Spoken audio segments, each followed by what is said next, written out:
Assalamualaikum warahmatullahi wabarakatuh. Perkenalkan, nama saya Siti Aminah dari kelas 10 MIPA 4, nomor absen 31.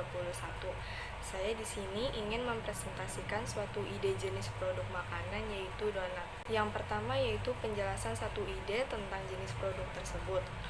Donat termasuk ke dalam jenis makanan atau makanan ringan. Donat termasuk ke dalam produk konsumsi atau produk kebutuhan sehari-hari. Dengan istilah lain, produk konsumsi itu adalah seluruh produk yang bisa digunakan oleh konsumen tingkat akhir. Lalu produk kebutuhan sehari-hari itu adalah produk yang akan dibutuhkan dan akan lebih mudah habis jika digunakan.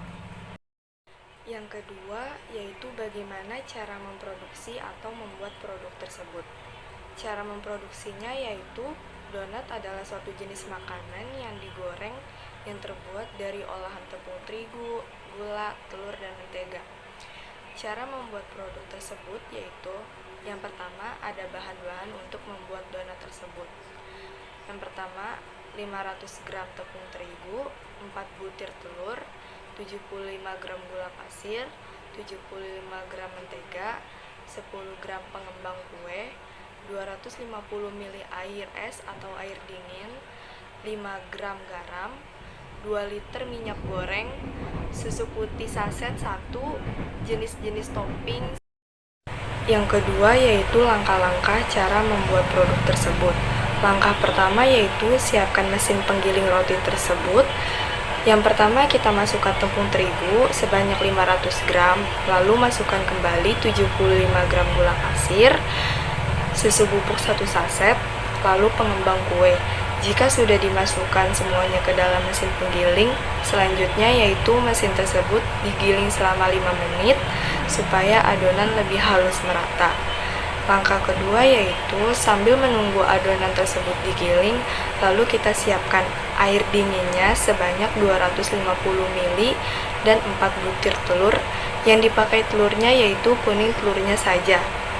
Langkah ketiga, jika sudah digiling selama 5 menit, lalu masukkan air dingin dan kuning telur secara merata. Perlahan-lahan, tunggu sampai adonan menggumpal secara lembut. Sambil menunggu mesin itu menggiling dan sampai adonan lembut, kita sambil menyiapkan mentega dan garam yang sudah diukur.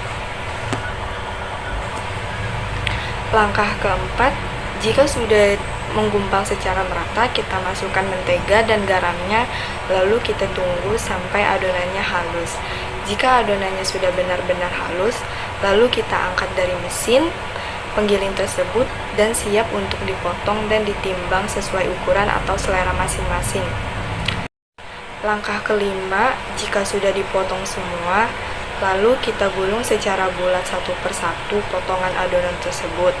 Dan jika sudah dibulatkan semua, kita tutup adonan tersebut menggunakan kain supaya adonan donat tersebut bisa mengembang secara sempurna dan kita tunggu sampai mengembang.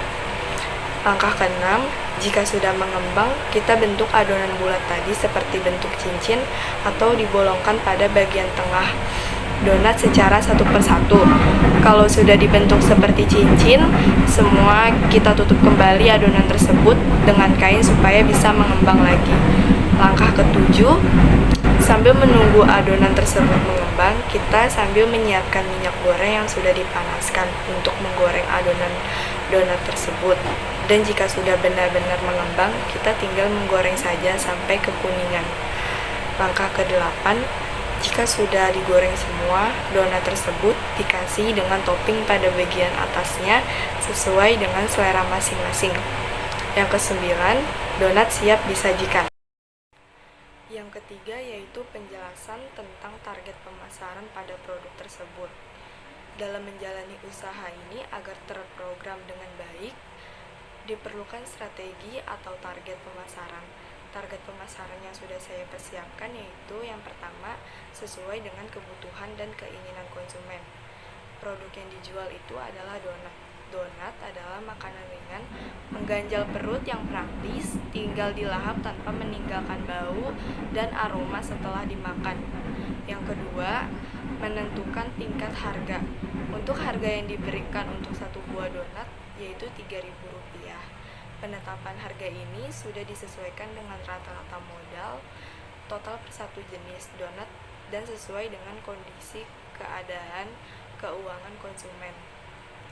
Yang ketiga, mempromosikannya atau agar produk dikenal oleh konsumen. Produk yang dilakukan adalah dengan mempublish melalui media brosur, media internet seperti Facebook, Instagram, dan lain-lain, agar secara otomatis orang-orang akan menyebarkan informasi produk ini. Yang keempat itu adalah cara agar produk yang telah dihasilkan tersebut dapat diminati oleh konsumen. Cara yang saya lakukan untuk menarik minat konsumen yaitu dengan cara memberikan kemasan yang menarik pada produk tersebut agar dilirik oleh konsumen. Yang kedua, produk yang ditawarkan harus memiliki keunggulan. Yang ketiga, tunjukkan pencapaian bisnis kita. Yang keempat, biarkan konsumen mencoba produk kita terlebih dahulu. Dan yang kelima, konsisten dalam promosi. Sekian presentasi dari saya. Wassalamualaikum warahmatullahi wabarakatuh.